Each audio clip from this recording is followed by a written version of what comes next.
जो चोर गाड़ियों को चोरी करके ले जाते हैं। आज उनके गाड़ियों का पाप डे बनेगा। आओ देखते हैं कौन सी गाड़ी।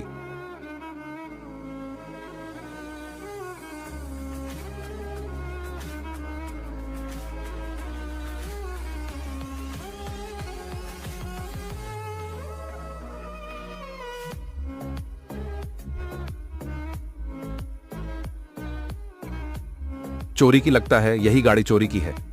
लेकिन उसे देखने से पहले बेटा, मम्मी पापा से प्यार करने वाले लाइक सब्सक्राइब करो। और इसका तो पापड़ी बन ही।